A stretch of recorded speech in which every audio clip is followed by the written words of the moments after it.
People want to wait for the perfect moment, the perfect partner. But biology doesn't negotiate that, please. So when the desire for a family arrives, the biological capacity often is no longer there.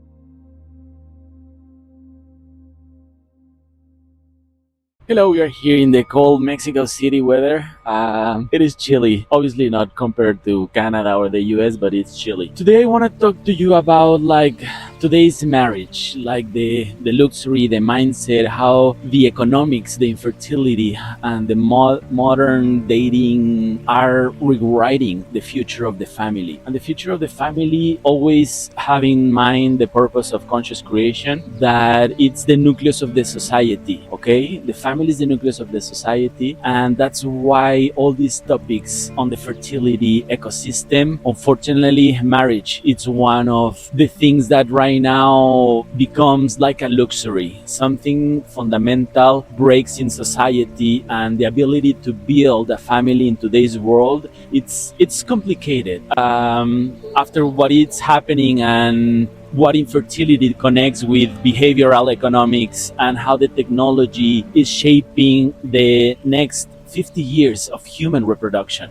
I'm not speaking as a critic. I'm speaking as someone who studies bioethics. I'm in the infertility world. This touch demographics decline, new birth rates that it's been affected in many countries. So the question is real, and it's in today's time that it's going to affect the future generations. So the numbers we don't want to face. It's a generation that 70% of 30 years old had at least one child, and today it's only 27%. This didn't happen because people suddenly stopped wanting kids. It happens because more and more people simply cannot. The costs have going up and explode. Relationships are less stable, and 50% of percentages of divorce after marriage. Emotional resilience is so fragile in today's world, and in the middle of all this chaos lies a conversation that almost nobody wants to talk about. The economy is collapsing when we live in today's history that the experiencing this emotional and reproductive human disconnection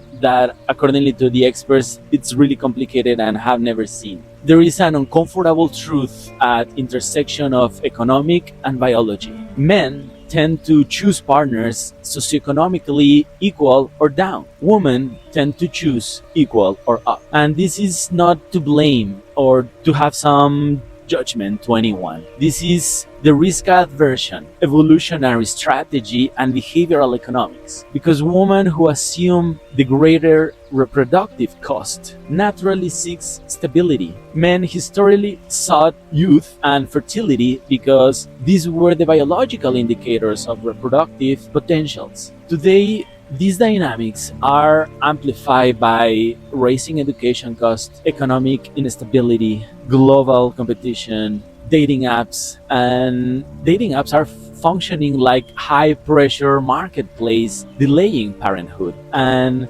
widespread emotional burnout. The thing is, right now, in all cases outside, with the chances of choosing a partner that is ready, that it's superficial, that has a commitment and wants to build a family. I think that's the hidden crisis that I want to expose, and the collapse of the male-made market. Here is also a statistic that quietly detonating beneath society. 75% of women says that economic viability is essential in choosing a partner. Only 25% of men says the same. When men struggle economically, the entire system collapses. Fewer dates, fewer stable relationships, fewer marriage, fewer families, more loneliness, more anger, more emotional dysregulation. More timing goes by and infertility arrives. Through human history, 80% of women reproduce. Only 40% of men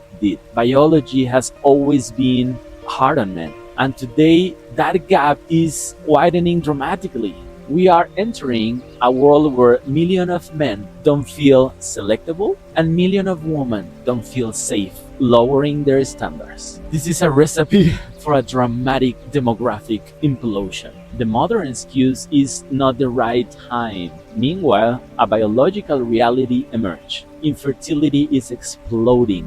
Globally, 16% of the population is being affected. It has increased between 20 and 40% with 2 generations. Diverse causes include delayed motherhoods, chronic stress, declining sperm quality, endocrine problems, disruptors, autoimmune conditions, emotional trauma, lifestyle, disconnect from physical and relational health. People want to wait for the perfect moment, the perfect partner. But biology doesn't negotiate at least. So when the desire for a family arrives, the biological capacity often is no longer there. And we are taking 40 years to end up deciding that we want to become parents. The result, it's men who can find partners, women who can find time, couples who cannot find fertility. This is a message because we need to keep having more families, and I'm talking why we are not there. And it's not a trend, it's a structural outcome of a silent problem that the gender war inside the digital dating ecosystem. Men feel they cannot meet the new standards. Women feel they cannot lower their without betraying themselves.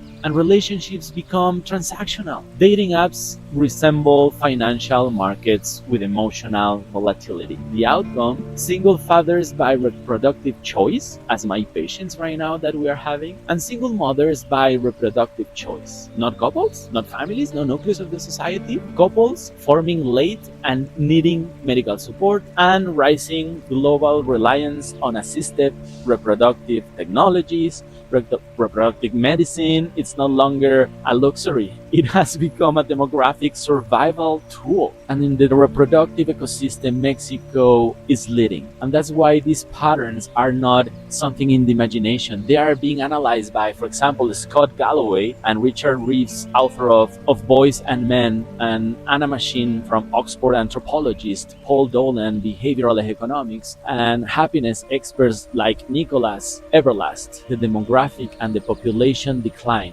Elon Musk outspoken on birth rate collapse. But one angle is still missing: the view from reproductive ethics, the view from infertility clinics, the view from real human stories. And that is where we come in, because of my experience, because of 16% of the population, because the infertility is out there. And in my work across infertility, bioethics, and family building programs, I see one truth: the crisis is not personal, obviously, it's structural. People are not failing.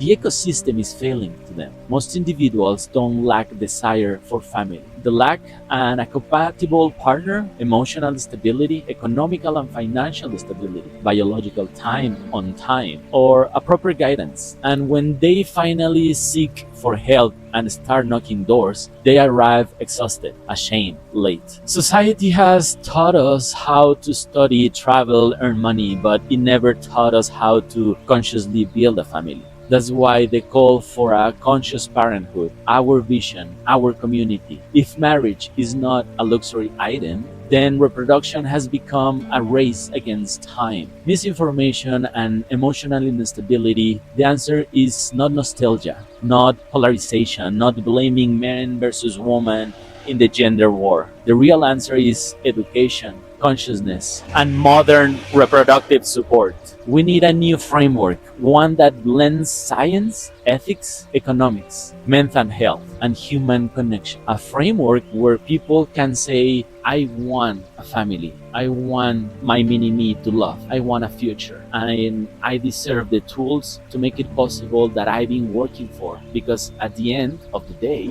the most profound human experience remains the same. Building something real with someone you choose and you be chosen to be with. Love and be loved, and bringing life into this world with that combination, but with responsibility, intention, and a conscious mindset that can provide when your mini-me is growing and it's observing you, how you deal with your couple, how you talk, how you negotiate, how you ended up obtaining what you want. How is the attitude, the relationship from you as their conscious father and mother being in today's world? That's why the importance of how conscious creation want to impact and put our little sand and cooperate towards building more families, more nucleus of the society, and facing all this problem. And in any politician, in any country's agenda, that's why it needs to come from us, from the community, to build this towards bringing more souls to this world. That's the message. That's what we wanted to have. I appreciate it so much, and thank you for listening. Have a great day.